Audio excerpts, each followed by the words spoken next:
actividad, esta actividad que va a animar Juan Manuel Heredia acerca de los rudimentos conceptuales para abordar el fenómeno de la tecnología. Voy a presentar a Juan Manuel. Juan Manuel es licenciado y doctor en filosofía por la Universidad de Buenos Aires, y es también profesor adjunto de la Universidad Pedagógica Nacional, la UNIPE,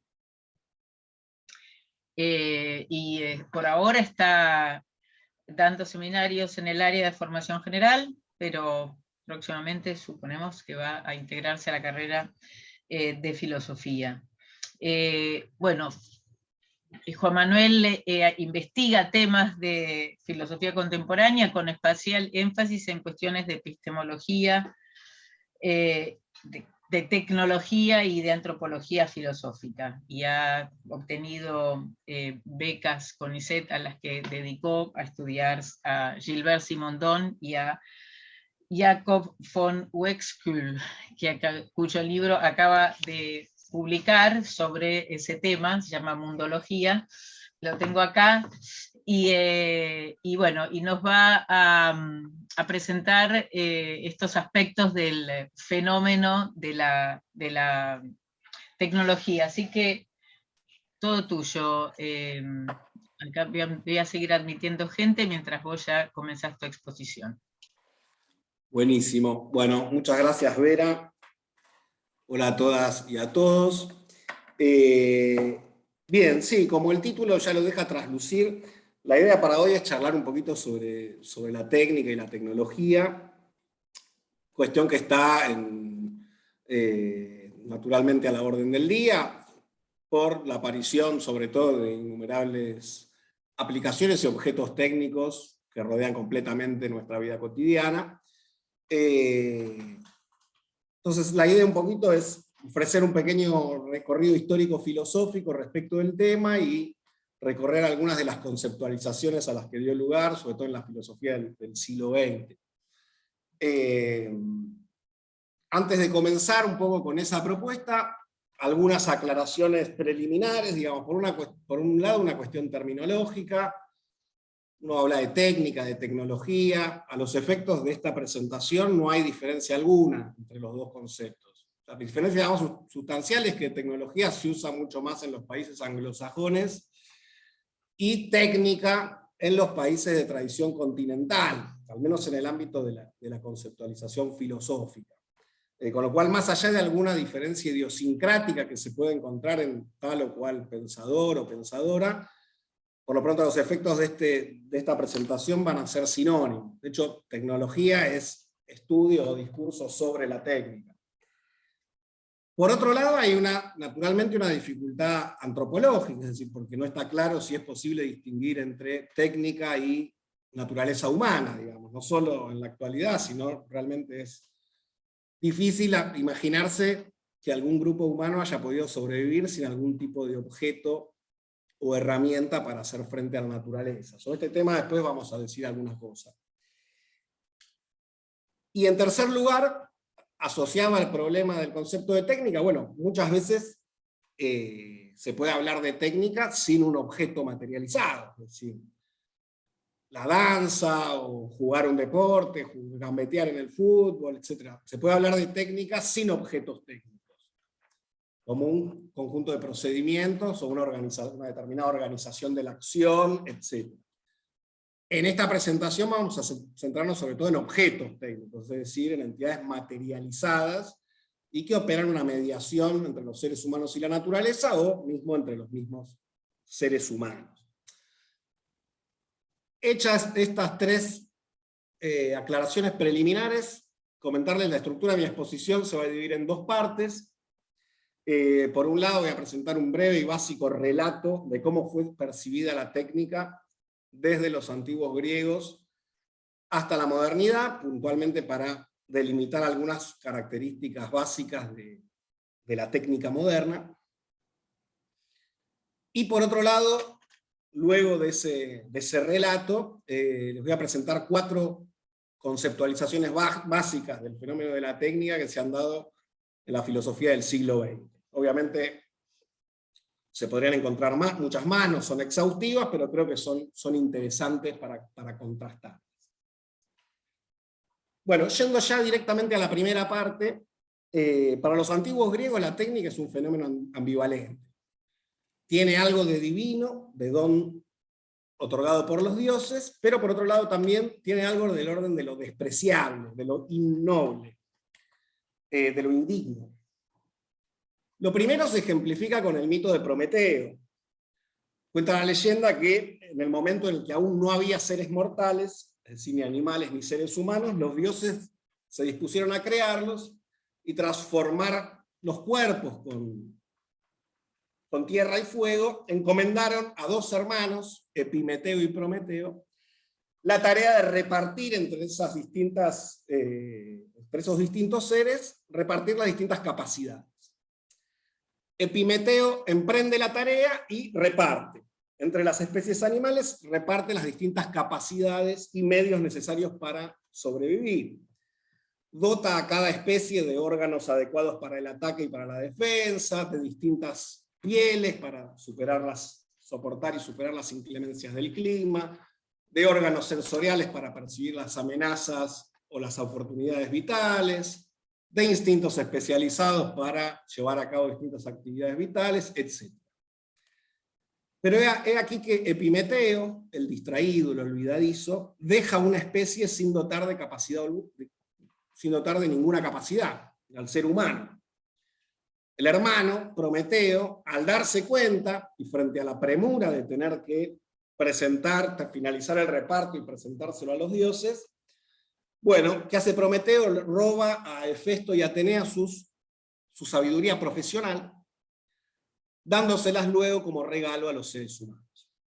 Con lo cual, frente al resto de las especies animales, cada una de las cuales está equipada biológicamente con capacidades necesarias para vivir, con cuerpos, órganos e instintos especializados para vivir, la especie humana, por contraste, aparece como desvalida y desprovista de esos órganos especializados, de esos instintos especializados. No tiene órganos determinados a priori para la defensa o para el ataque, presenta un cuerpo débil, pero gracias al regalo de Prometeo, gracias a ese regalo robado a los dioses, cuenta con la habilidad técnica y la inteligencia para suplir esas carencias biológicas.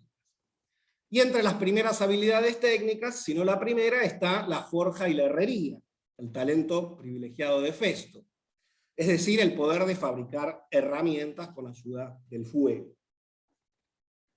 La técnica en este relato aparece como un don divino, más aún como aquello que emparenta a los seres humanos con los dioses, y por otro lado, como aquello que permite suplir y compensar una insuficiencia biológica. Mientras que los animales tienen herramientas incorporadas en sus cuerpos para poder sobrevivir, los seres humanos tienen que construirlas, es decir, tienen que dotarse necesariamente de prótesis artificiales, de herramientas, de objetos técnicos, a efectos de potenciar su débil cuerpo para hacer frente a los desafíos de la naturaleza. Este origen divino, sin embargo, contrasta con el profundo desprecio que la filosofía griega antigua manifestó para con las técnicas. Para los pensadores antiguos, por caso Platón y Aristóteles, las herramientas y los artilugios mecánicos son percibidos como cosas de esclavos. Se relacionan con el trabajo manual, con la producción, con el cuerpo, y por ello no tienen ningún tipo de dignidad cultural. Frente a esta desvalorización de las técnicas, alzan, por el contrario, encumbran a la ciencia y a la filosofía, es decir, ideales de conocimiento puro sin mezcla con lo material. Se establece así una jerarquía de valores culturales en la cual se opone lo material, lo intelectual y lo manual, el conocimiento puro y la técnica, el ocio y el no ocio, la vida contemplativa y la vida productiva, el alma y el cuerpo, ¿no? La técnica y las artes mecánicas van a estar asociadas al trabajo del esclavo, al mundo del esclavo, mientras que la filosofía, la ciencia y la política van a estar asociadas al mundo de las personas libres, de los hombres. Con lo cual, de esta jerarquía axiológica, es importante, se desprenden al menos tres cosas. En primer lugar, una clara separación entre ciencia y técnica, o entre filosofía y técnica. En su momento no había una distinción clara. O sea, de hecho, la aplicación de la ciencia a desarrollos técnicos estaba muy mal vista. Platón repudia enérgicamente que se empleen conocimientos en geometría para resolver problemas mecánicos, por ejemplo. En segundo lugar, se sigue un no desarrollo de la mecánica en la antigua Grecia. Los griegos ya poseían máquinas, conocían el principio del mecanismo, pero, como señala Pierre-Maxime Jules, debido a que vivían en una sociedad esclavista, no vieron la necesidad o no quisieron desarrollar la mecánica del maquinismo. Ellos a lo sumo veían a las máquinas como un divertimento, como un juguete. No como un medio de producción o una forma de transformar o usufructuar las fuerzas de la naturaleza. En tercer lugar, hablando de naturaleza, la relación de la técnica o el arte, que era lo mismo, con la naturaleza era visualizada por ellos como, era pensada en términos de imitación. Es decir, la técnica y el arte imitaban de modo rústico e imperfecto a una naturaleza perfecta y armónica. Y esta era una imitación que nunca iba a llegar a equiparar la perfección de las obras naturales, ¿no? En la modernidad temprana, en realidad entre el Renacimiento y la modernidad temprana, esta jerarquía axiológica va a comenzar a descomponerse y va a dar lugar a una transformación revolucionaria. En principio va a haber una revalorización de las máquinas y particularmente de los autómatas, cuyo modelo excluyente va a ser el reloj, esos relojes a cuerda o a péndulo, es decir, que se mueven a sí mismos una vez que uno les da energía, por ejemplo, dándole cuerda. Esta máquina autómata animó la imaginación, la inventiva y el conocimiento, dando lugar al paradigma mecanicista que dominará la filosofía natural de los siglos XVII y XVIII. Todo comienza a pensarse por analogía con las máquinas autómatas. Kepler piensa el universo y el movimiento de los planetas como si se tratase de un reloj autómata. Descartes piensa el cuerpo de los animales y mismo el cuerpo humano como si fuese una máquina del mismo tipo. Hobbes piensa el Estado como un autómata artificial. La máquina autómata, y más particularmente el reloj, de este modo se va a convertir en un paradigma epistémico para poder explicar todos los fenómenos materiales. Y esta idea se va a apoyar en una suposición de un dios relojero o un dios mecánico que crea el mundo del mismo modo que un artesano crea una máquina. Este movimiento va a implicar, entre otras muchísimas cosas, dejar de pensar en términos teleológicos o espirituales y pensar el mundo material en términos de causas eficientes, sobre la base de dos principios fundamentales, la materia y el movimiento. En este contexto se va a ir dando cada vez más una articulación mayor entre ciencia y técnica. Centralmente las ciencias, la matemática, la física, la geometría, ¿no? Esta articulación rompe con este prejuicio antiguo, esta separación antigua de la que hablábamos antes. Respecto de esta articulación entre ciencia y técnica, articulación incipiente, es muy célebre un pasaje del discurso del método de René Descartes. Él señala en la sexta parte del discurso, y es una cita muy frecuentada, él dice que el estudio de la física y la toma de conciencia respecto de sus múltiples aplicaciones posibles, lo convencen de que sería posible desarrollar una filosofía no ya especulativa, sino una filosofía práctica, que conociendo la fuerza y las acciones del fuego, del agua, del aire, de los astros, de los cielos, del mismo modo que los artesanos conocen sus materiales, dice Descartes, podríamos aprovecharlas del mismo modo en todos los usos a que sean propias, y de esta suerte hacernos dueños y poseedores de la naturaleza.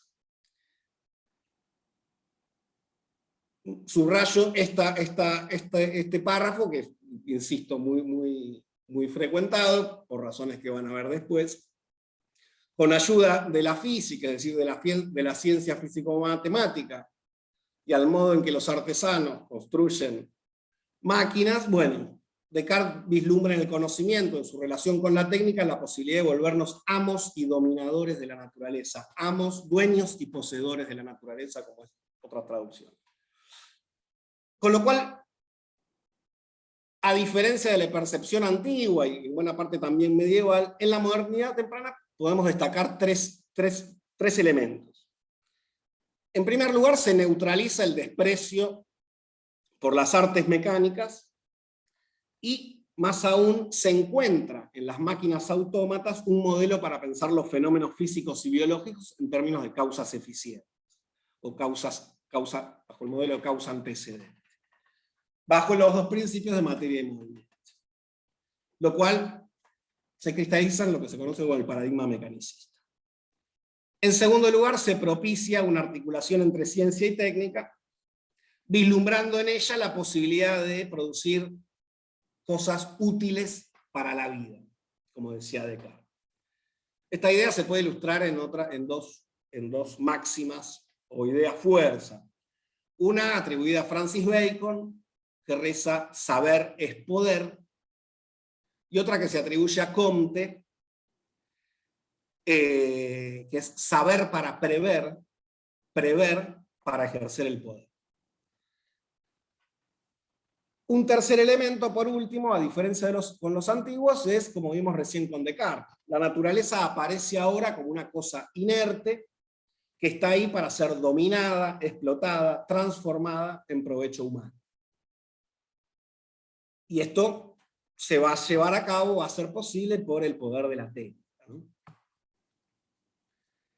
Bien, desde fines del siglo XVIII, y sobre todo a lo largo del siglo XIX, con el despliegue de la Revolución Industrial, la revalorización de las máquinas, que en siglos anteriores se daba sobre todo en el plano de las ideas, dando lugar a máquinas mecánicas, pero que en última instancia no tenían un impacto profundo en la vida social y productiva. Bueno, con la revolución industrial las máquinas van a adquirir una amplitud y una concreción notable en el proceso de producción material. Marx es posiblemente quien mejor haya conceptualizado este proceso, ¿no? Dicho brevemente, con el pasaje de la producción artesanal y manufacturera a la producción industrial, las máquinas adquieren un rol protagónico y se vuelven el centro de la actividad productiva. Por un lado, se construyen máquinas que incorporan herramientas, constituyéndose como máquinas herramientas que permiten mecanizar una o varias actividades que antes recaían sobre la destreza de los artesanos o de los trabajadores y trabajadoras manufactureros.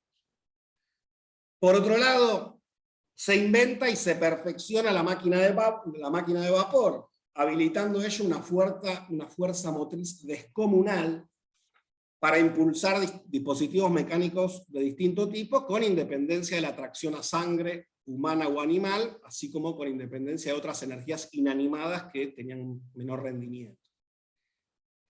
Y por último, con lo que Marx llama el sistema automático de la maquinaria, que caracteriza a la gran industria, ya no se trata de simples máquinas herramientas para tal o cual actividad productiva, sino que nos encontramos con el establecimiento de un verdadero complejo, un verdadero sistema que coordina e interrelaciona distintas máquinas, organizando el proceso de producción etapa por etapa y planificándolo cada vez más sobre una base objetiva. Esta lógica de producción mecanizada, propia de la gran industria, nos cuenta Marx, va a arrastrar al resto de las ramas de la producción, va a impulsar el desarrollo de nuevos medios de comunicación y de transporte, la explotación de nuevos materiales, de nuevos elementos químicos, etc.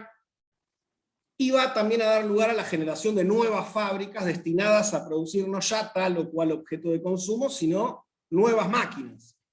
Máquinas ciclópeas, dice Marx, máquinas gigantes, que eran impensables e irrealizables bajo el modelo de producción manufacturero.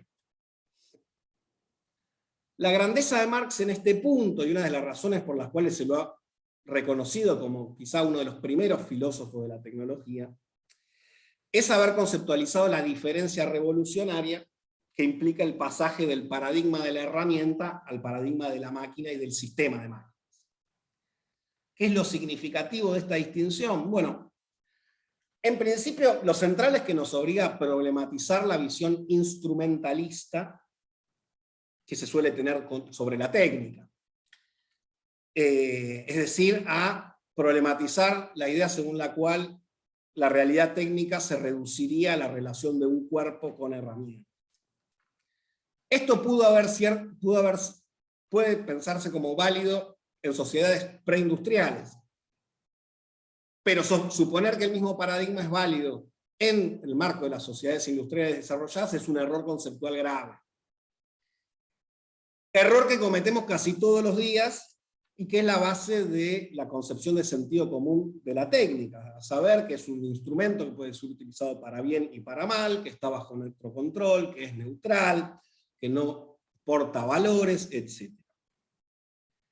En lo que respecta a Marx, él explica este proceso en términos económicos, es decir, como un pasaje de la producción artesanal o manufacturera a la producción industrial. Y ello es así porque en su época las máquinas estaban centralmente adentro de las fábricas. No como hoy, que están adentro y afuera de las fábricas, o como han dicho algunos pensadores marxistas italianos, hoy todo es una gran fábrica, ¿no? La sociedad todo es una fábrica a cielo abierto. ¿Qué es lo que dice Marx concretamente respecto a este punto? Bueno, que mientras que en la producción manufacturera o artesanal el ser humano era el centro de la actividad productiva y quien empleaba herramientas, en la producción industrial el rol del ser humano cambia completamente. Ya no es el centro de la actividad productiva, sino un auxiliar o un ayudante de la máquina. Y a nivel más vasto, el individuo humano no es sino un accesorio vivo, el apéndice consciente de una gran maquinaria, de un sistema de máquinas que posee una lógica interna de desarrollo, una lógica propia de desarrollo. Esta última percepción va a dar lugar a lo que se conoce como determinismo tecnológico o determinismo tecnoeconómico, es decir, un proceso impersonal de dominación de la naturaleza de los seres humanos, proceso material de producción que tiene una lógica propia, una dinámica inmanente, y que acredita una independencia más o menos relativa con respecto a las representaciones conscientes de los seres humanos, ¿no? Para entender las implicancias de esto un poco mejor, hay que avanzar al siglo XX, pero en función de lo dicho, ya es posible advertir que no solo la naturaleza aparece como objeto de intervención y transformación técnica, sino también la organización del trabajo y, en el límite, las poblaciones humanas como un todo. En la primera parte del siglo XX se da un cambio importante y es la aparición de la cibernética, a partir de lo que se conoce como las conferencias Macy, que tienen lugar entre mediados de la década del 40 y principios de la década del 50. Norbert Wiener, considerado uno de los fundadores de la cibernética, decía en 1948 que el pensamiento de cada época se refleja en sus máquinas, se refleja en sus técnicas. En este sentido señala que si el siglo XVII y comienzos del XVIII es la era de los relojes, fines del siglo XVIII y del siglo XIX es la era de las máquinas termodinámicas, y el siglo XX sería la era de las máquinas de control y comunicación. Es decir, siglo XVII, XVIII, mecanicismo, siglo XIX, termodinámica, siglo XX, cibernética. Este es el esquema, ¿no? ¿Qué trae de nuevo la cibernética? Bueno, básicamente máquinas que perciben y que se autorregulan. Es decir, máquinas capaces de modificar su comportamiento en función de las señales de información que reciben del exterior. El ejemplo más sonso es una puerta automática que cuando hay movimiento se abre, cuando no hay movimiento se cierra, o permanece cerrada, ¿no?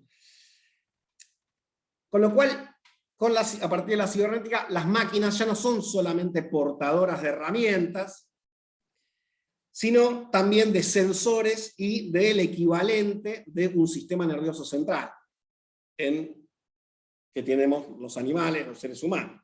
Es decir, las máquinas tienen una entrada, un estado interno y una salida. En el estado interno, lo que sería no solo el sistema nervioso central, hay una memoria y están los famosos algoritmos, series de instrucciones lógico-matemáticas más o menos complejas para procesar los datos de entrada y ofrecer un determinado efecto en la salida. En este sentido, las máquinas cibernéticas son capaces de modificar su comportamiento en función de información o datos, y no ejecutan una tarea repetitiva y lineal. Para los primeros cibernéticos, Wiener entre ellos, estas máquinas autorreguladas no tienen nada que envidiarle a los seres humanos y a los animales, porque son tan capaces como estos de percibir, procesar información y obrar. Y esto tiene un significado conceptual que no pasó desapercibido. Mientras que los autómatas y las máquinas térmicas se encuentran regidas por una causalidad antecedente, donde el efecto siempre viene después de la causa, la cibernética muestra la posibilidad técnica de construir máquinas dotadas de lo que se llama causalidad circular. Una causalidad en la cual el efecto retroactúa sobre la causa y la modifica. Dicho brevemente, al percibir o registrar los efectos de su acción, la máquina modifica la acción subsiguiente, modifica su comportamiento. Es decir, el efecto modifica a su turno a la causa. Esta causalidad circular, también conocida como feedback o retroalimentación, implica precisamente la posibilidad de pensar y construir máquinas que se autorregulan y modifican su comportamiento. Y va a dar lugar a una idea paradójica, que es la de mecanismos finalizados. ¿Por qué es paradójica esta idea? Porque, bueno, tradicionalmente, mecanismos finalizados quiere decir una combinación de mecanismo y finalismo, de causa eficiente y causa final. Dos términos que hasta entonces eran absolutamente antitéticos. ¿Por qué antitéticos? Bueno, porque hasta entonces se suponía que los únicos que eran capaces de ponerse fines y modificar su actividad en función de esas metas eran los seres humanos. Es decir, el finalismo o la teleología era pensada como un sinónimo de libertad opuesta al mecanismo. He aquí que la cibernética propone redefinir la teleología como mecanismos de control por retroalimentación, es decir, mecanismos de control por causalidad circular. De ahí también esta idea de mecanismos finalizados. Y de ahí también la posibilidad de pensar y construir máquinas y sistemas técnicos autorregulados que llevan la idea de automatización a un nuevo nivel. Es decir, se da la posibilidad de construir sistemas técnicos que articulan en su seno medios y fines, mecanismo y teleología. Y es interesante notar que ya en la década del 50, incluso antes, los cibernéticos concebían la posibilidad de construir máquinas con capacidad de aprender, lo que hoy se conoce como machine learning. Sin embargo, en su primera etapa, la cibernética se va a focalizar en mecanismos de control, lo que se conoce como la retroalimentación negativa. En este caso no hay máquinas, claramente no hay máquinas con capacidad de aprender, sino máquinas que controlan su desempeño en función de un objetivo predefinido y a partir de señales de información que pueden recibir que también están predefinidas. En función de qué es lo que puede percibir el sensor de tal o cual máquina. Por ejemplo de este mecanismo de retroalimentación negativa, un ejemplo clásico son los misiles, como pensar en los modernos misiles antiaéreos. Estos misiles están programados para modificar su trayectoria en función de la señal de información que reciben del avión a derribar. Si el avión se mueve a la derecha, el misil percibe ese movimiento por la sensibilidad del calor, supongamos, la señal calórica, y se mueve a la derecha. Si el avión se mueve a la izquierda, el misil se mueve a la izquierda. Es decir, va corrigiendo, va controlando, va autorregulando su comportamiento en función de las señales de información que recibe del objetivo.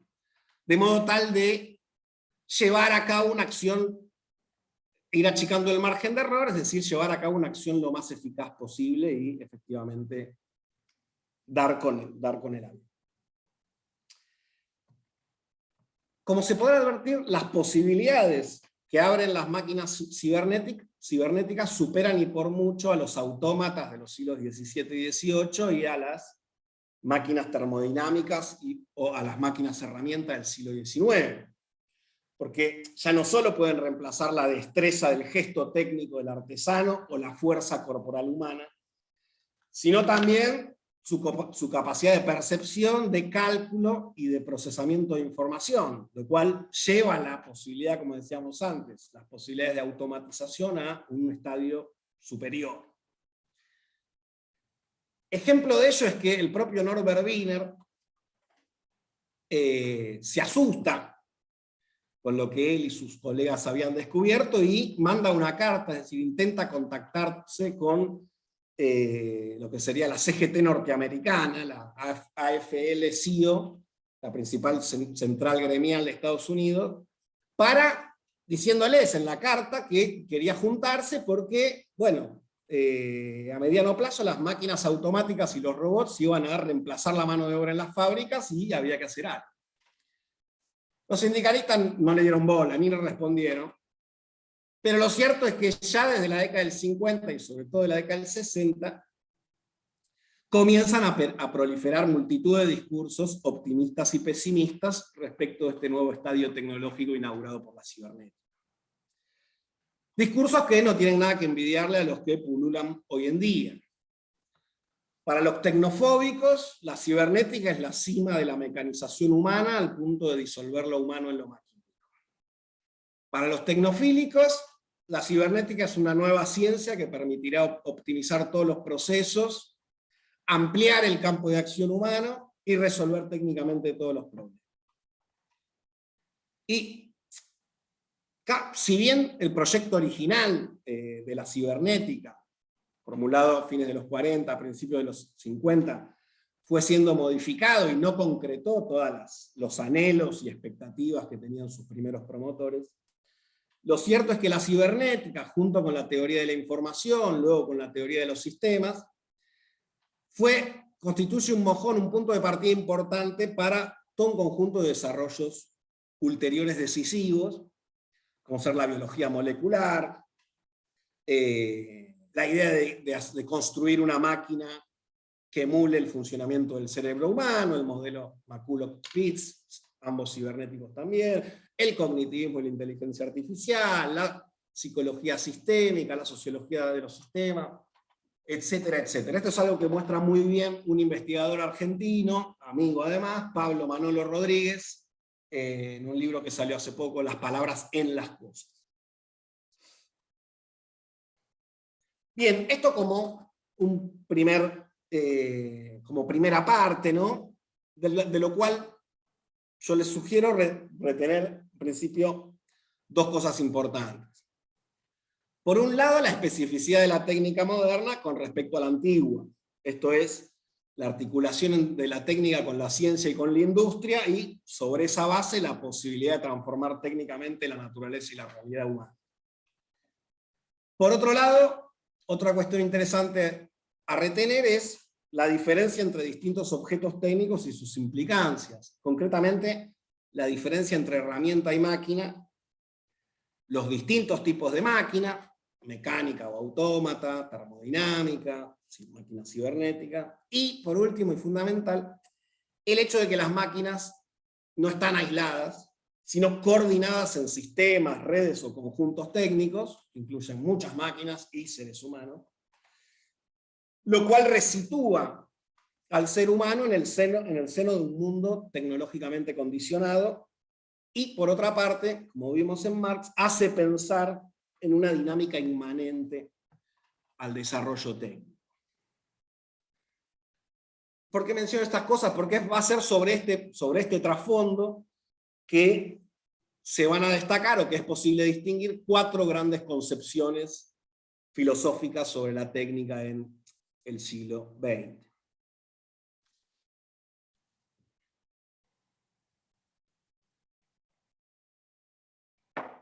La primera concepción, como indica un investigador argentino, también amigo, Diego Parente, es la concepción protésica y hace acordar al mito de Prometeo. Según esta representación, la técnica potencia y refuerza los órganos del cuerpo humano y, en esa medida, vendría a compensar una deficiencia biológica, es decir, el hecho de no tener órganos o instintos especializados para la supervivencia. La técnica es así esencialmente una prótesis. Hay herramientas que potencian los órganos efectores del cuerpo humano, las manos, las piernas. Hay instrumentos que refuerzan los órganos de los sentidos, los órganos de percepción. Y hay técnicas que potencian el órgano de control, el cerebro, la inteligencia, la memoria, etc. Con lo cual, la técnica no sería sino un prolongamiento, una potenciación, una prótesis de los órganos humanos, y en esa medida tendría en última instancia una justificación biológica. Es decir, la técnica sería el suplemento exterior que los seres humanos se dan a sí mismos para compensar lo que otros animales ya tienen incorporado en su propio cuerpo, valga la redundancia, y que les hace posible vivir. Quien con más énfasis defendió esta tesis a principios del siglo XX es un alemán, Arnold Gehlen, que hace de esta teoría un elemento clave de su antropología filosófica. Muy influyente, dicho sea de paso. Con modificaciones importantes, la hipótesis protésica es recuperada contemporáneamente por filósofos como Bernard Stiegler, y en el contexto local ha sido recuperada por Ricardo Malián, entre otros, ¿no? Bien, entonces, primera concepción, esta concepción protésica. La segunda concepción, siguiendo una distinción que plantea Albert Borgman y que sigue Andrew Finberg, que yo retomo bastante en esta presentación, la segunda concepción sería la concepción instrumentalista. Concepción tradicional que puede ser considerada como de sentido común y que está ligada a una visión liberal de la técnica. Según esta representación, la técnica es primeramente un mero medio que puede ser utilizado para distintos fines, los cuales dependen en última instancia del usuario. Con lo cual, la técnica puede ser usada para bien o para mal, del mismo modo que una herramienta. En segundo lugar, y consecuentemente, la tecnología sería neutral, es decir, estaría desprovista de valores culturales y de cualidades políticas específicas. Se autojustificaría en la utilidad y en la norma de eficiencia, y por ello sería universal y universalizable y pasible de ser implementada en sociedades con culturas totalmente diferentes. Esta universalidad de la técnica, en tercer lugar, se vincularía con su carácter intrínsecamente racional. Es decir, con el hecho de ser la encarnación de una realidad que es en última instancia científica y por tanto absolutamente legítima. Y desde esta posición, cualquier crítica a tal o cual tecnología es visualizada como anticiencia o antiprogreso. Esta concepción instrumentalista entonces afirma una clara diferencia entre la esfera técnica, propia de los ingenieros, y la esfera cultural y social, propia de las ciencias humanas, las ciencias sociales, la religión, la ética, etc. Es decir, la esfera técnica propia de los ingenieros, la esfera cultural y social es sede de las valoraciones y significaciones interhumanas. Es decir, se distingue claramente entre una esfera técnica que determina los medios de acción y una esfera humana que pone los fines de la acción.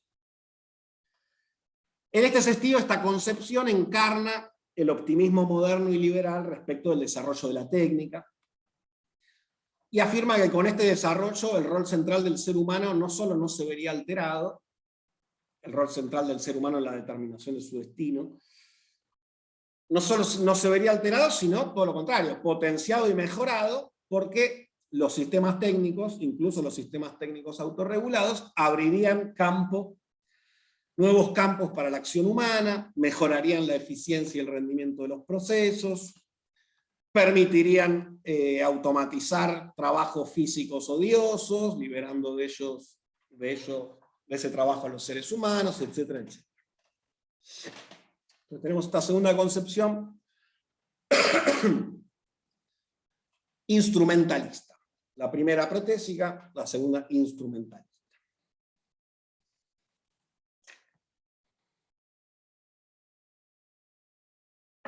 La tercera concepción, que Finberg llama sustantivista o concepción sustantivista o esencialista de la técnica, va a movilizar una crítica furibunda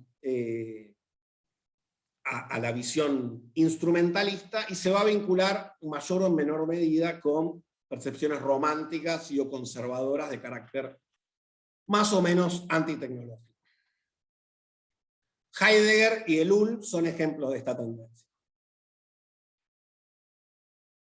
Para ellos, así como antes para Marx, la técnica moderna no es un objeto a la mano y el orden técnico no es una suma de herramientas discretas, sino que la realidad técnica aparece como un mundo envolvente y estructurante.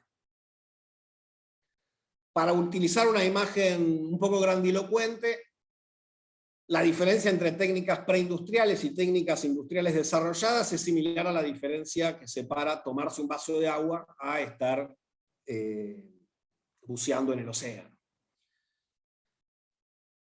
Según esta concepción sustantivista, más que una herramienta manipulable, neutral y exenta de valores, la técnica moderna aparece como un modo de estructurar el mundo. Es decir, es una forma de vida que intrínsecamente se haya movilizada por determinados valores y significaciones, concretamente por una voluntad de poder y dominación. En este sentido, Heidegger plantea que, a diferencia de la concepción griega, en la modernidad la esencia de la técnica aparece, se desoculta, se revela como una estructura de emplazamiento, es decir, como un dispositivo provocante o provocador que hace aparecer todos los entes, todas las cosas del mundo como recursos. De este modo no se ve el río, sino la fuerza hidráulica que se podría extraer del río. No se ve una montaña, sino los minerales que se podrían extraer de la montaña. No se ve un pueblo, sino la mano de obra que se podría instrumentalizar, emplear en tal o cual proceso productivo. Con lo cual, lejos de ser neutral o estar desprovista de valores, la esencia de la técnica moderna aparece como la cristalización de un modo de existencia muy particular, signado por el cálculo, la planificación y el control. Una modalidad de relación con el ser, o una forma de desocultamiento, dice Heidegger, de revelación del ser, que se habría iniciado con la metafísica humanista del siglo XVII, y que encontraría su culminación, su consecuencia lógica en la cibernética, la cual, dice Heidegger, es la metafísica de la era atómica. Se cumple así y acabadamente con el proyecto de ser amos y poseedores de la naturaleza, incluidas las poblaciones humanas. Uno podría decir, bueno, esa es una dinámica propia del capitalismo. No, bueno, pero en los estados socialistas de la Unión Soviética se aparece modo de gestión técnica idéntico. Desde esta perspectiva heideggeriana, entonces, todo se ha convertido en objeto para el desarrollo impersonal de la tecnociencia, la cual desarrollo de la tecnociencia que adquiere un carácter fatal e irrefrenable, convirtiendo a los mismos promotores en esclavos y en materias primas para ulteriores proyectos productivos. Frente a esta lógica del pensamiento calculador y dominador moderno, Heidegger va a recomendar serenidad, es decir, tratar de entablar un vínculo no servil con los objetos técnicos, en un texto famoso se llama Serenidad, y va a reivindicar formas de pensamiento no calculador, es decir, formas de pensamiento vinculadas con la religión, la filosofía, el arte, la poesía.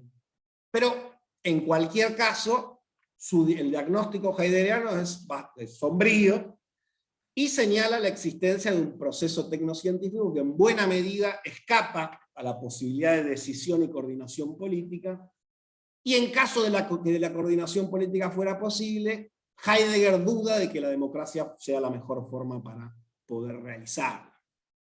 Esto está en la entrevista famosa en Der Spiegel del 66. Obviamente, en toda la lectura de Heidegger hay heideggerianos que se pueden establecer 1000 detalles, bueno, pero en sustancia, al menos en mi lectura, una primera idea está ahí. Otro ejemplo de la posición sustantivista es la teoría de Jacques Ellul, en un libro de 1977 que se llama El sistema técnico. Ellul postura que desde el siglo XVIII nos encontramos con un fenómeno técnico que es irreductible al modelo de la herramienta, y que, por el contrario, indica la existencia y el progreso de un sistema técnico autónomo, un sistema dotado de una lógica inmanente y motorizado por el imperativo de la eficiencia, el incremento de poder y la optimización funcional en todos los dominios de existencia. Así como el proceso de racionalización en Max Weber, para Ellul, el sistema técnico acredita un desarrollo impersonal que trastoca todos los valores y significaciones tradicionales y tendencialmente transforma todas las esferas de existencia, imponiéndole sus propias normas de funcionamiento, las propias normas de funcionamiento del sistema técnico. En este sentido, por ejemplo, una de las características del sistema técnico es la tendencia a la unidad y universalidad, la cual conduce a homogeneizar las diferencias culturales y a estructurar las relaciones humanas en torno a una moral del rendimiento. Otra de las características es lo que se llama la aceleración. Esto es el hecho de que el progreso del sistema técnico es más veloz que el desarrollo o el progreso de otros sistemas, el sistema político, el sistema económico, el sistema cultural. Y esta diferencia de velocidad produce una constante necesidad de adaptación y readaptación, lo cual da lugar a malestares y nuevos problemas. Esta idea ya está en Simondon, también recuperada por Stigler. Otro rasgo, no los voy a mencionar todos, pero otro rasgo que Ellul otorga al progreso técnico, es decir, al autodespliegue de este sistema técnico, es el autocrecimiento. Es decir, cito, el hecho de que todo pasa como si el sistema técnico creciese en virtud de una fuerza interna, intrínseca, y sin intervención decisiva del ser humano, del hombre.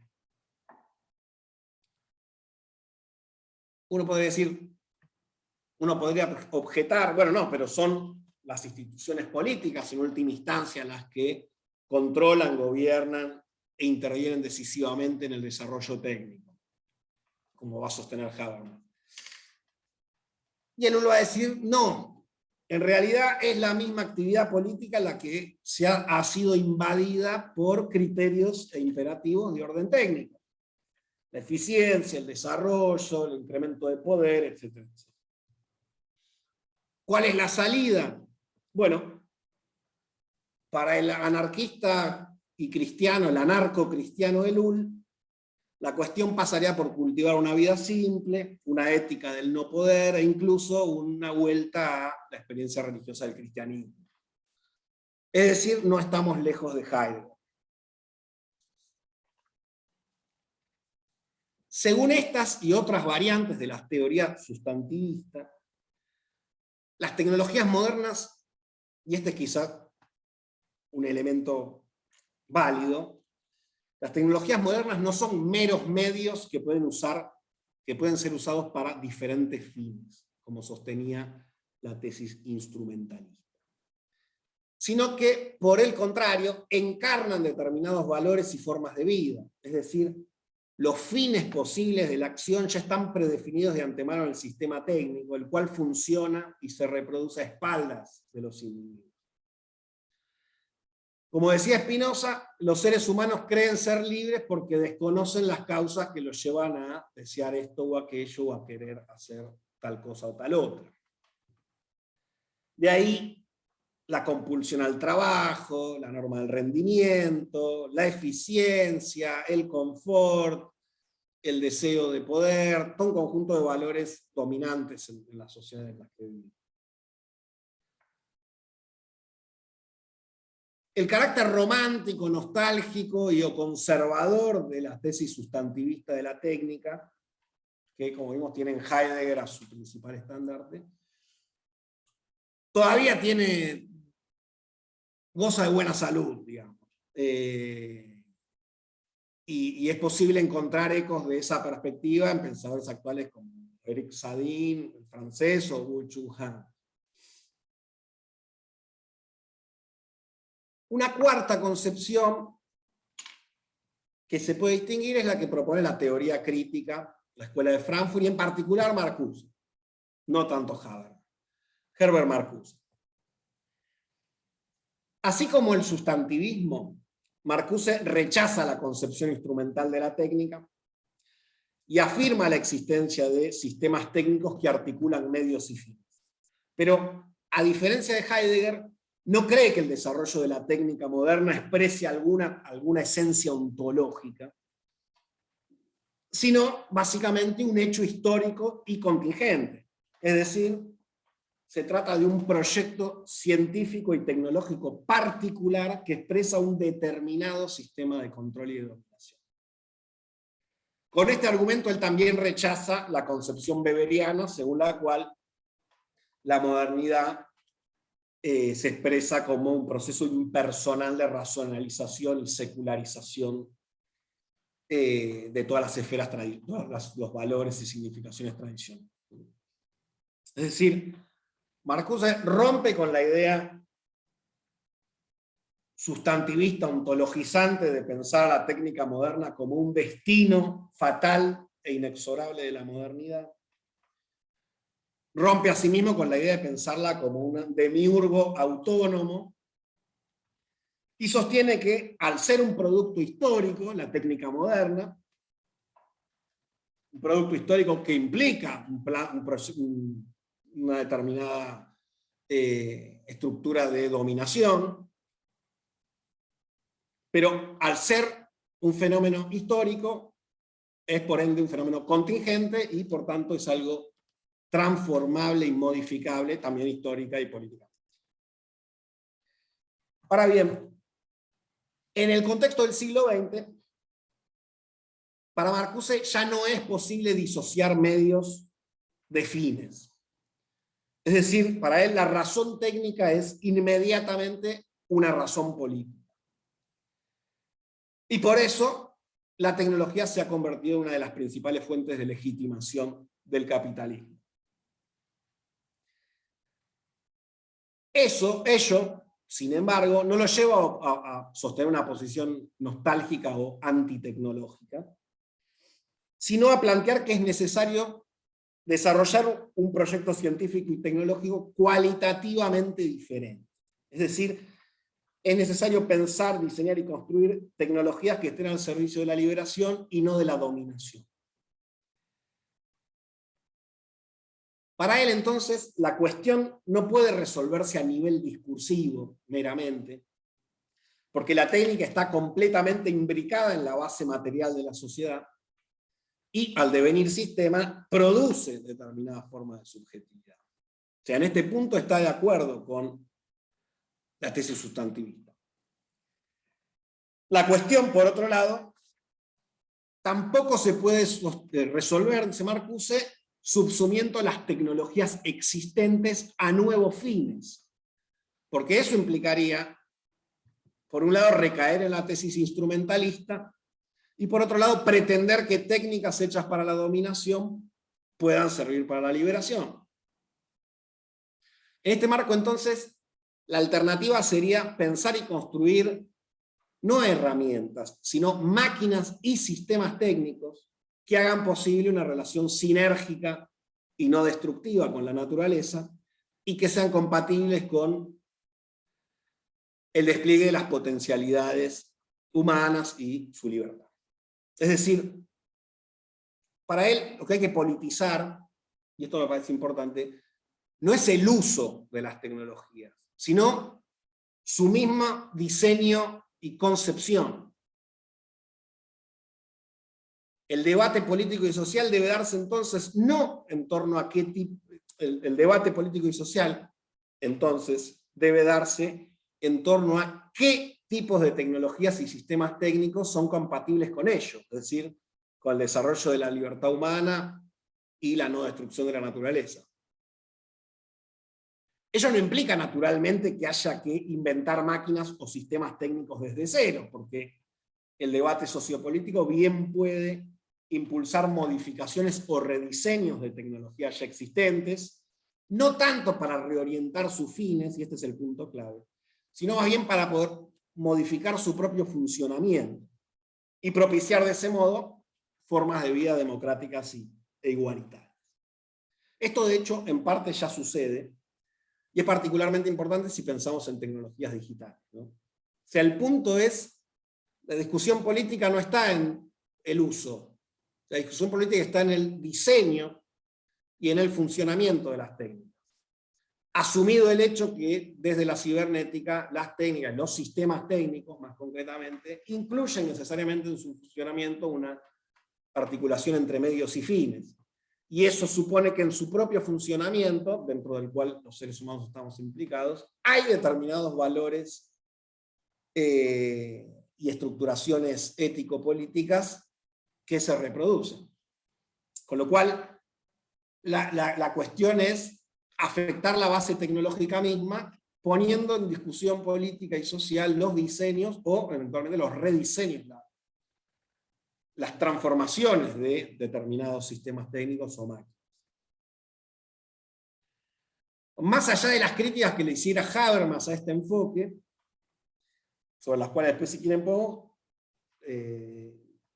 referirnos, hay que decir que las ideas de Marcuse en este punto son bastante interesantes y tienen vigencia. De hecho, Andrew Finberg, un autor que yo retomé bastante en esta exposición, y uno de los filósofos de la tecnología más interesantes, él también de la tradición crítica, bueno, es un ejemplo bastante fuerte de la potencia de esta perspectiva. Bien, bueno, espero haber sido lo más claro posible y sobre todo que les haya resultado útil o interesante. Y ahora, hablando de cuestión interesante, creo que pasamos a la instancia sin duda más interesante y provechosa, que es el debate, bueno, escucharlos ustedes, sus observaciones, sus opiniones y demás.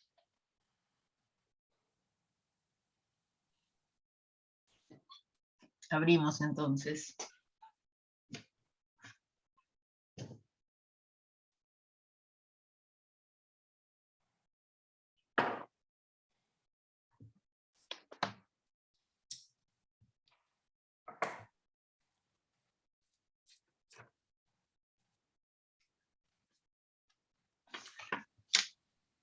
Bueno, aclaro lo que es obvio, ¿no? Pero no necesariamente tienen que ser preguntas, pueden ser reflexiones personales, de lecturas que están haciendo ustedes relacionadas con el tema objeto del encuentro.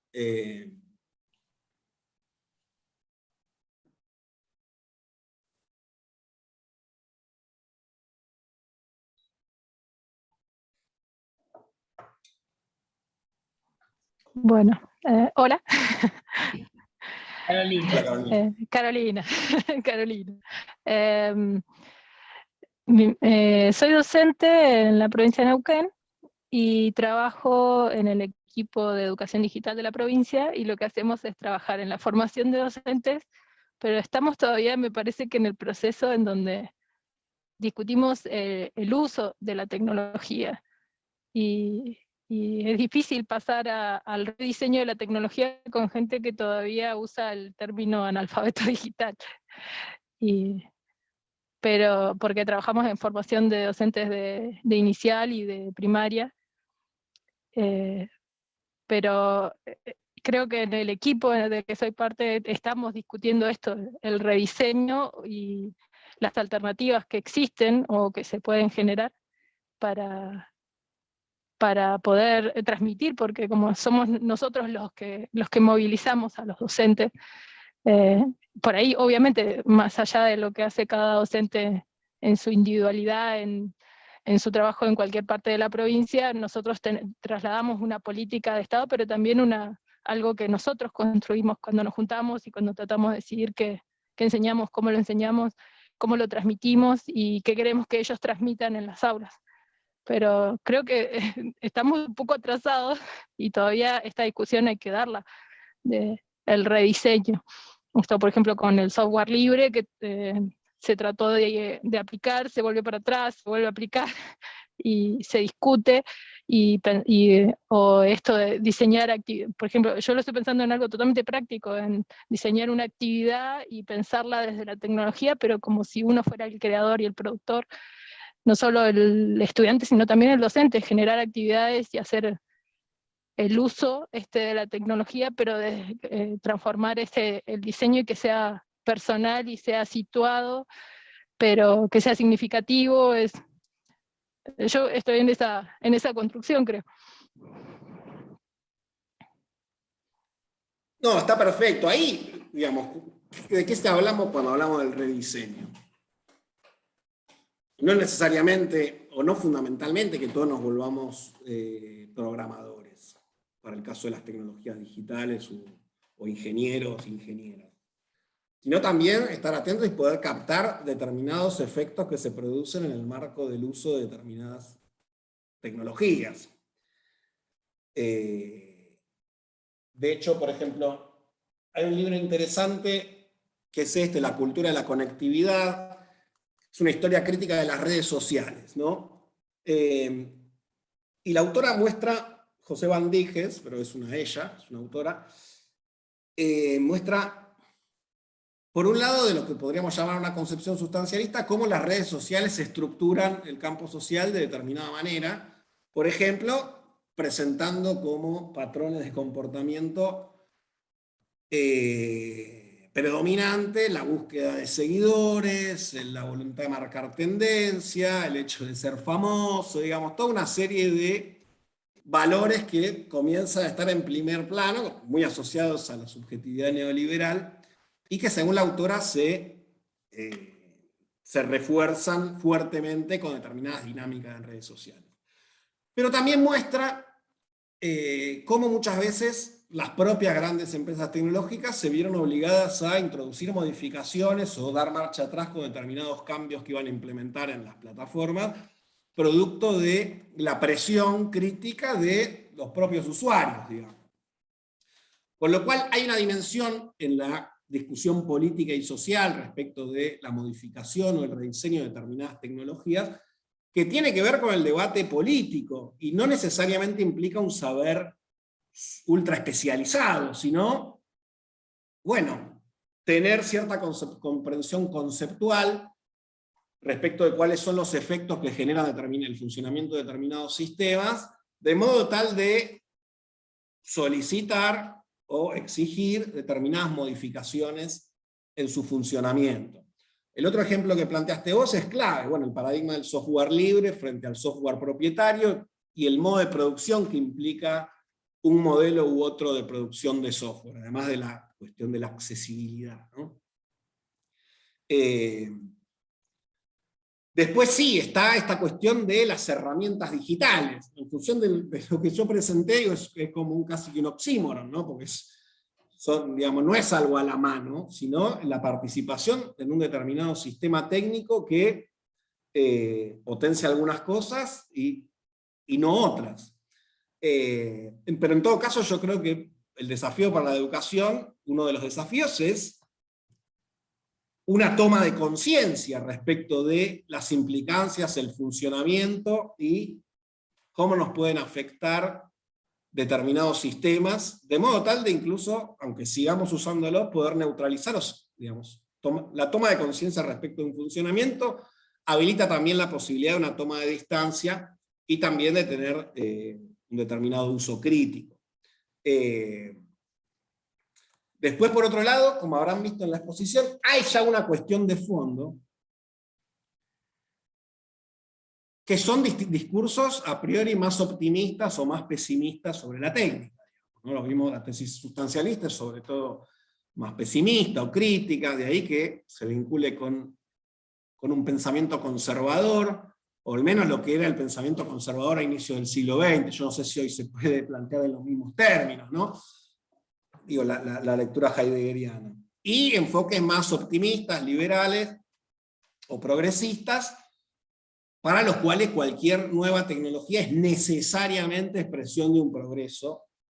Bueno, ahí yo creo que es también, yo tengo mi corazoncito, Simondon, Gilbert Simondon, logra una posición de espíritu que es bastante fructífera en este punto, porque, bueno, no es ni tecnofobia ni tecnofilia, digamos, es tratar de tener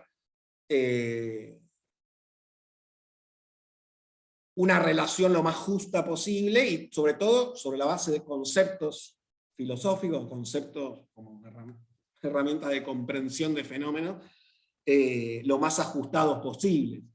De hecho, Simondon, si bien escribe y publica en la fines de la década del 50, y sobre todo en la década del 60, y puede parecer un poco lejano, él plantea una teoría importante, ya plantea en esa época una crítica a la cibernética, y muchos de los autores que les mencioné, desde el propio Jacques Ellul hasta Finber, pasando por Stigler, digamos, todos han sacado alguna que otra idea de Simondon, muchas veces para sostener cosas contrarias, y eso en general indica que es un pensamiento importante, digamos, ¿no?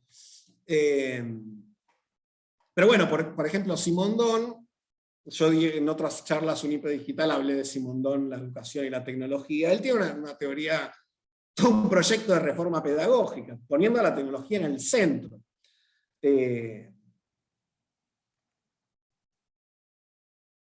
Con lo cual, digo,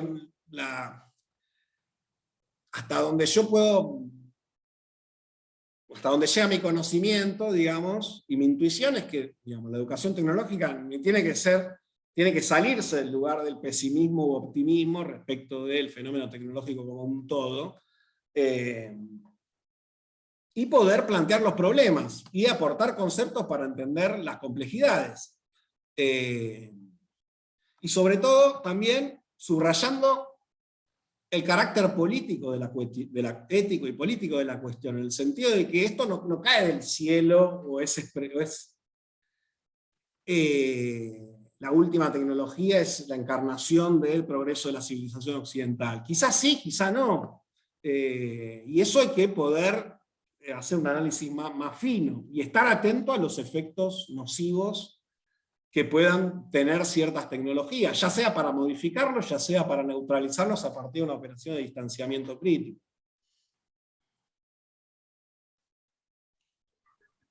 Yo te iba a preguntar, por los dos argentinos que mencionaste, Pablo Rodríguez y Diego Parente, si están más cerca de las posiciones de Ellul, de Marcuse o de Byung-Chul Han, o qué trasfondo tienen en sus libros. Y por otro lado, haciendo énfasis en la cuestión política de la técnica, esto que marcaste al final, si conocés algunos autores o argentinos o latinoamericanos que estén pensando esta problemática desde la defensa nacional, con ese énfasis, digamos, en ese... Bueno, respecto de lo primero, ambos te diría que son bastante simondonianos.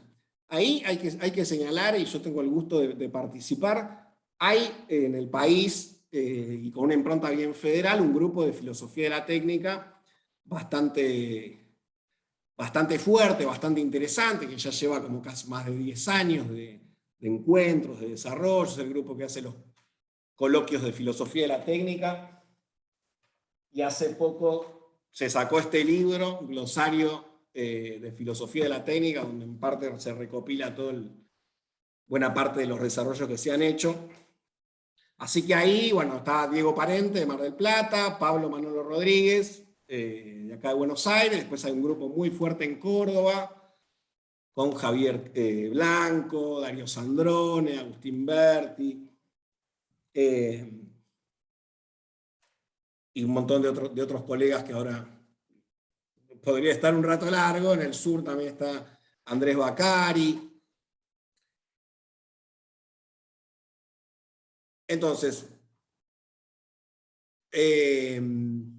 tanto Manolo como Diego, yo diría que la visión general, no sé si estarían de acuerdo, pero es cercana a la actitud simondoniana.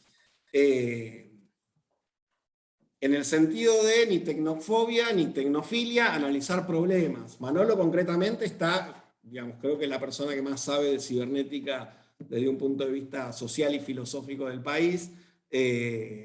Publicó libros al respecto y está siguiendo en esa investigación, ahora ya ampliando hacia inteligencia artificial. Y Diego está en el marco de la teoría de la cultura material. En cualquier caso, de toda esta gente que te mencioné, no solo hay textos que podés googlear, sino también en YouTube hay videos, o sea, hay mucho material, y lo bueno es que hay grupos de investigación en el país que piensan estas y otras cuestiones. Naturalmente, en mi presentación simplifiqué en algunas corrientes y tendencias. Obviamente hay muchas más y el campo de discusiones es muy amplio. Dada la complejidad del fenómeno, podrán imaginarse que hay muchos desarrollos y muchísimas más líneas de las que yo mencioné. Respecto de la cuestión política, hay un texto seminal, diría, que es del grupo en el cual podríamos ubicar también a Finberg, Andrew Finberg, que es un texto de la década del 80, se llama La ballena y el reactor, un autor que se llama Langdon Biner, y hay un capítulo de ese libro, que antes había sido artículo, lleva como pregunta: ¿tienen política los artefactos? Y él muestra de un modo bastante sencillo que efectivamente se puede considerar que hay determinados artefactos y tecnologías que tienen un carácter político intrínseco, ya sea por su diseño o su introducción, ya sea, por otro lado, por su propio funcionamiento. El propio modo de funcionamiento de determinadas tecnologías conduce a estructurar la sociedad de una determinada manera. En términos jerárquicos y autoritarios, o en términos más flexibles y democráticos. Bueno, toda una idea que ya venía estaba presente en otro filósofo norteamericano, en este caso de Lewis Mumford. Así que bueno, desde el punto de vista de lo que me decía, del contexto nacional, bueno, todo este grupo. De hecho, se han hecho articulaciones con otros grupos de la región, y ha salido un libro hace un par de años, Tecnologías y Algoritmos en América Latina, si no recuerdo mal el nombre, coordinado por un compañero chileno, un colega chileno, Andrés Tello, si no recuerdo mal el apellido. Y bueno, en este marco se dan un montón de debates y desarrollos. Y ya te digo, en internet hay bastante, y con poco buscar te vas a poder encontrar con buen material.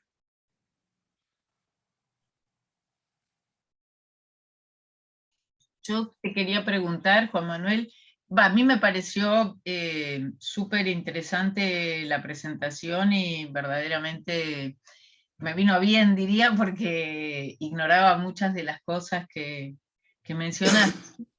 Y me quedaba pensando, no sé si es una pregunta, pero digamos, la impresión que tengo, sobre todo pensando en las cuestiones, no sé, en la posición sustantivista o esencialista,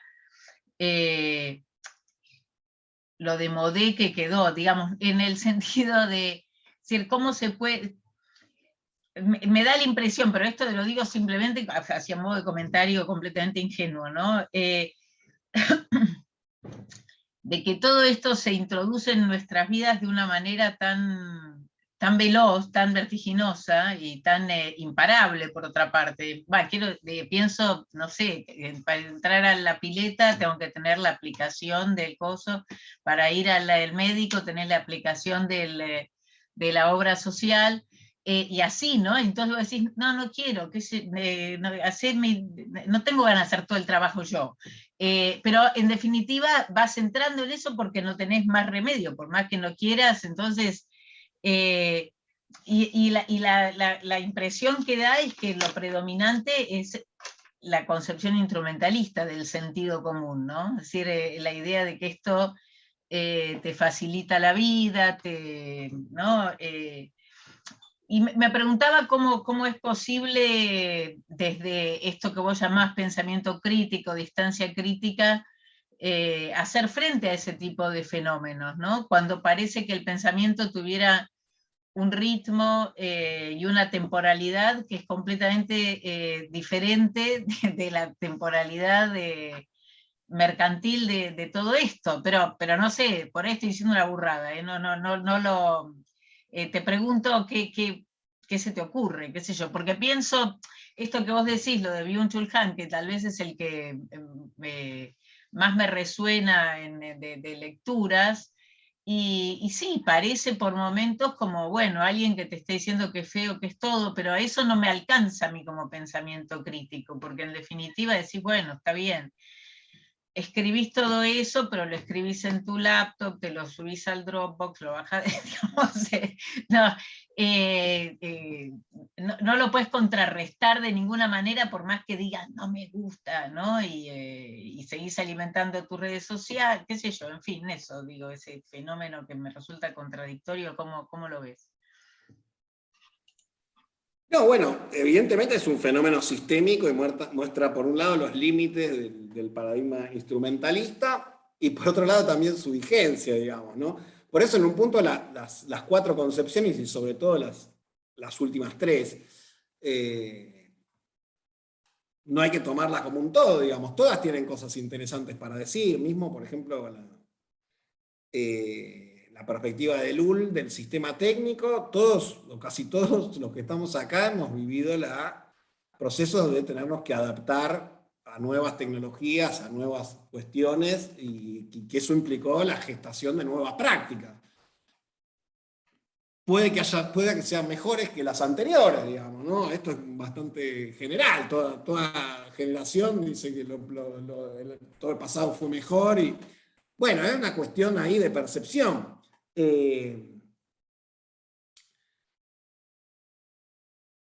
Y en ese punto, la tentación de aceptarlo como un todo o rechazarlo como un todo es muy grande.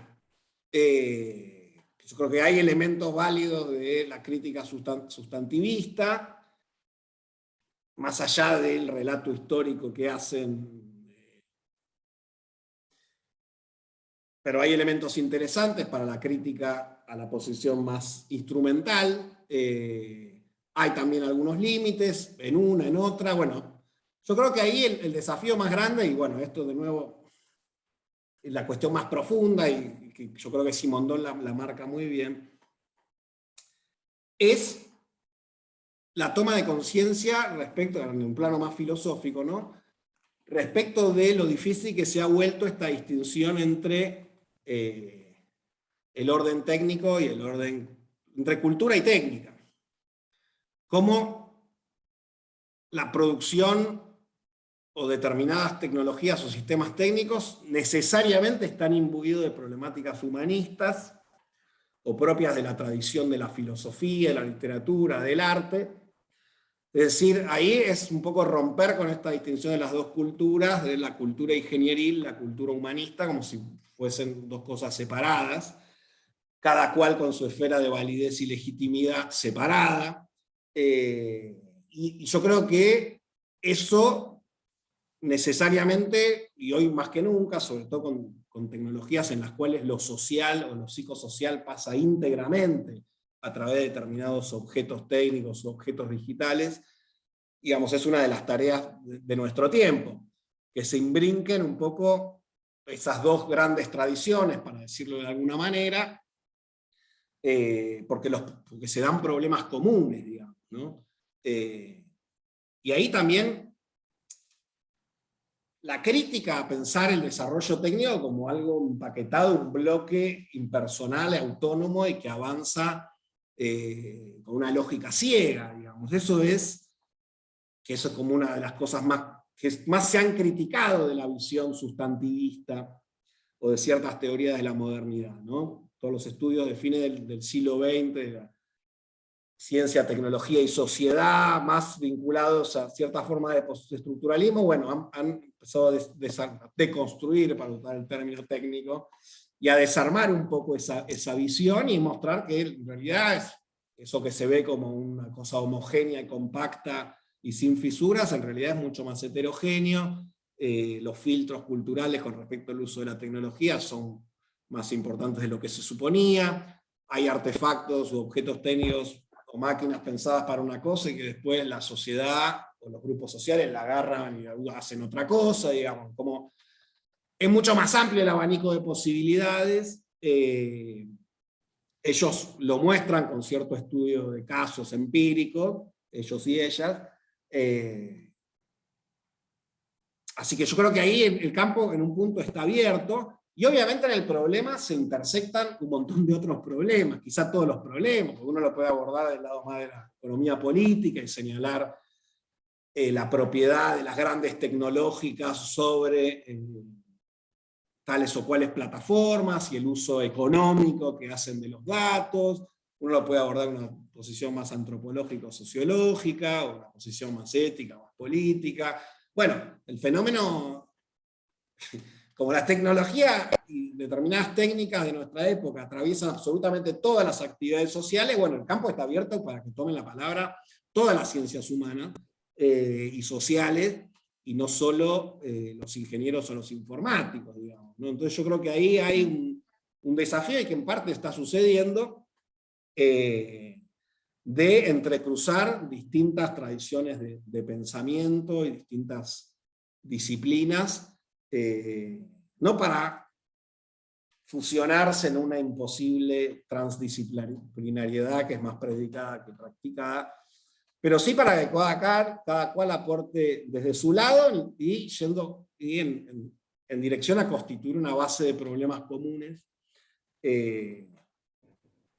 sobre la cual se puede avanzar, ¿no?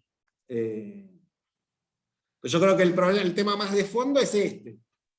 Es una cuestión epistemológica, digamos, ¿no? Y es en parte romper con esta suerte de división del trabajo entre la técnica es cosa de técnicos, de ingenieros, de informáticos, tal, y las ideas, los valores, las significaciones le corresponden al arte, a la filosofía, a las ciencias humanas, etc.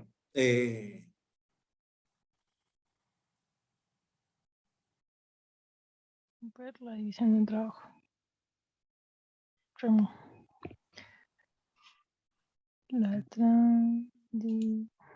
Carolina, ¿estás diciendo algo? ¿O estás hablando con...? ¿Estabas haciendo una pregunta? Ah. No, perdón. Tuve que volver a entrar, así que me olvidé de apagar el micrófono. Perdón. No, estaba tomando apunte. Estaba tomando apunte. Bueno, no, está muy bueno tu respuesta, pero esa brecha, ¿no?, entre lo ingenieril y lo humanístico parece difícil de saldar, ¿no? Sí, ahí nuevamente vuelvo a Simondon. Lo importante no es tener un conocimiento especializado en las técnicas, sino, él diría, un conocimiento intuitivo. Sí. Incluso agregaría un conocimiento del desarrollo histórico de las técnicas, que eventualmente nos permite captar cierto sentido. Y por otro lado, yo creo que es estar atentos a los efectos, a qué efectos generan determinados funcionamientos sociotécnicos, porque ya no son solo técnicos, digamos. ¿Qué efectos negativos generan determinados funcionamientos y trabajar sobre eso, o por lo menos hacerlo visible, digamos, ¿no? ¿Puedes dar un ejemplo para que entendamos a qué te referís? Bueno,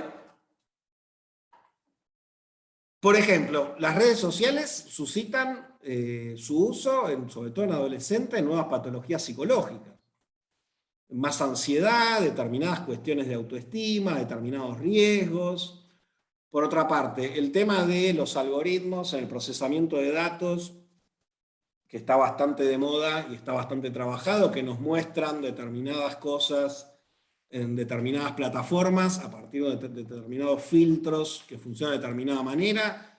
Bueno, en la medida en que uno es consciente de por qué pasa lo que pasa, digamos, por qué aparece lo que aparece en la pantalla y no aparece otra cosa, digamos, por qué si busqué un par de zapatos en el Google, después estoy toda la semana recibiendo publicidad de zapatos. En la medida en que uno entiende por qué pasa eso, bueno, obviamente tiene más herramientas para no ser, para no ir a comprar zapatos. Por ejemplo, digamos, ¿no? En ese sentido. Sí, no, precisamente por eso yo me preguntaba qué pasa cuando el fenómeno se produce y después tenés... no llega siempre tarde lo humanístico, a eso voy. Decir, esa era un poco mi pregunta, ¿no?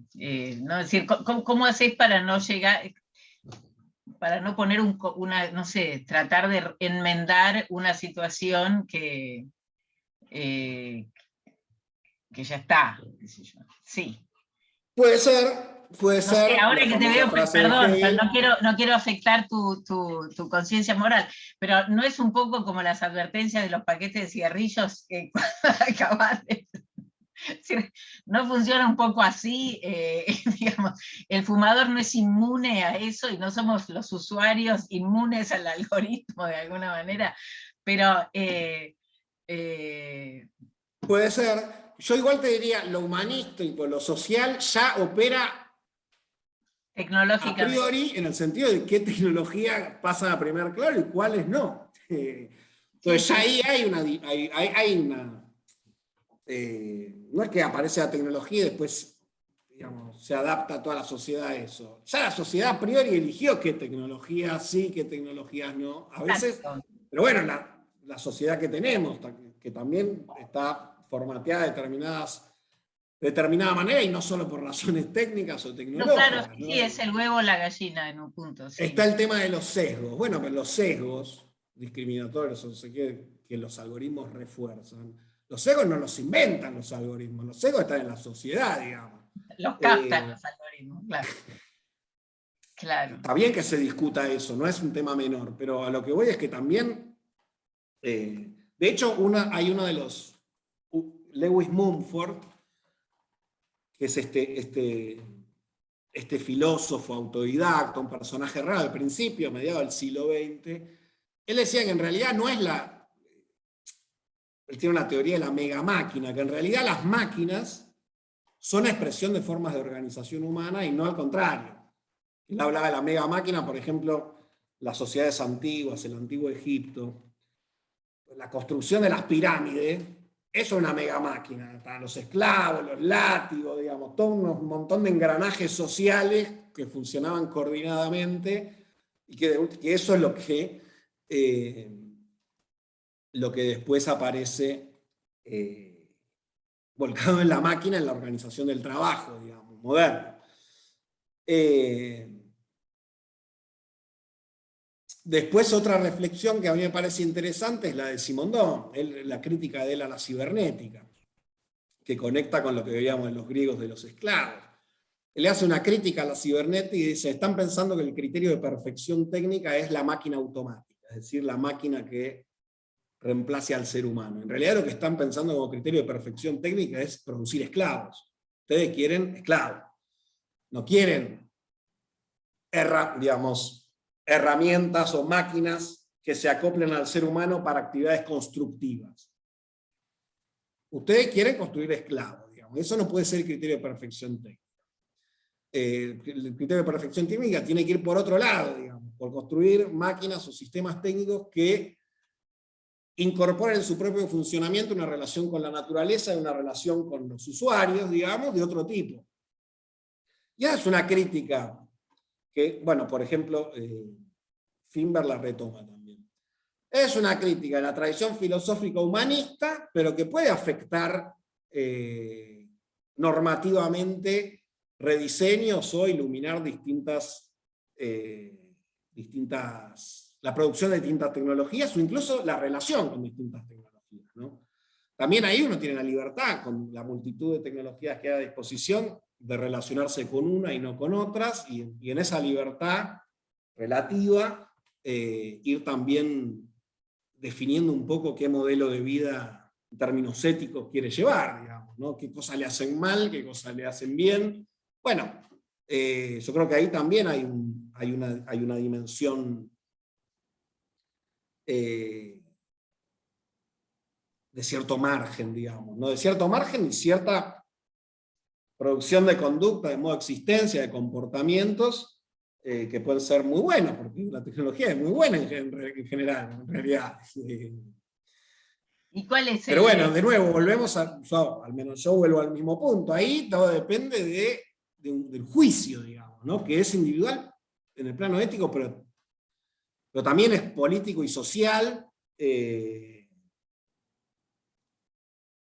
Y yo creo que ese debate más explícito, más implícito, más propio de la academia, más en el marco del debate social general, está sucediendo. Digamos. Todos los días uno agarra el diario o entra a un portal y hay alguna nota respecto a cuestiones tecnológicas y sociales, ¿no?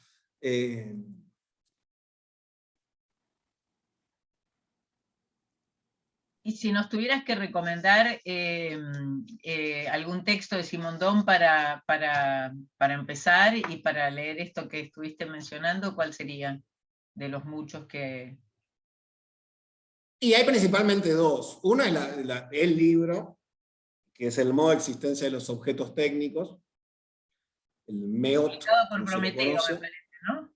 Prometeo, tal cual. Y después hay otro que es un libro de Cactus, que es sobre la técnica, y son un montón de artículos, conferencias, todos los que tienen que ver con la técnica. Sí. Que a priori, bueno, es una lectura interesante, pero bueno,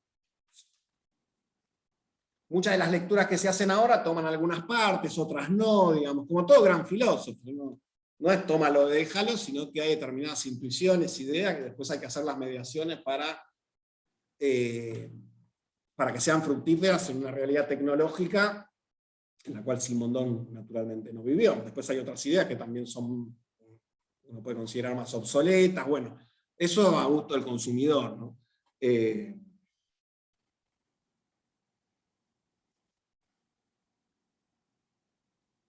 Pero Vera, yo igual lo banco bastante a Rousseau, en el sentido de que, bueno, de nuevas necesidades artificiales se van complicando las cosas, perdemos habilidades que antes teníamos.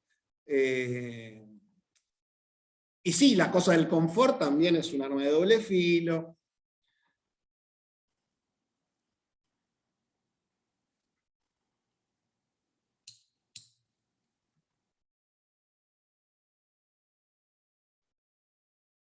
Bueno, no sé si hay más preguntas, más comentarios.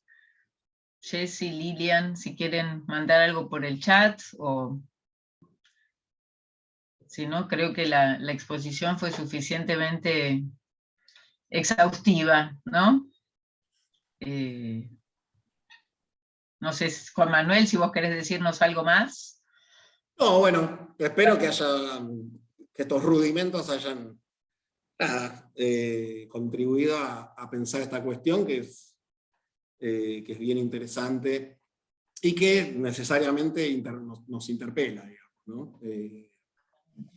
Así que, nada, agradecerles. Creo que la charla, el debate, en función de las preguntas y sus intervenciones, ahí fueron surgiendo cosas más copadas que la presentación misma. Así que, nada. Bueno, muchas gracias a todos entonces y bueno, nos vemos en un próximo encuentro. Muchas gracias, muy interesante. Chao, hasta luego. Vamos a parar Gracias. la sí, yes.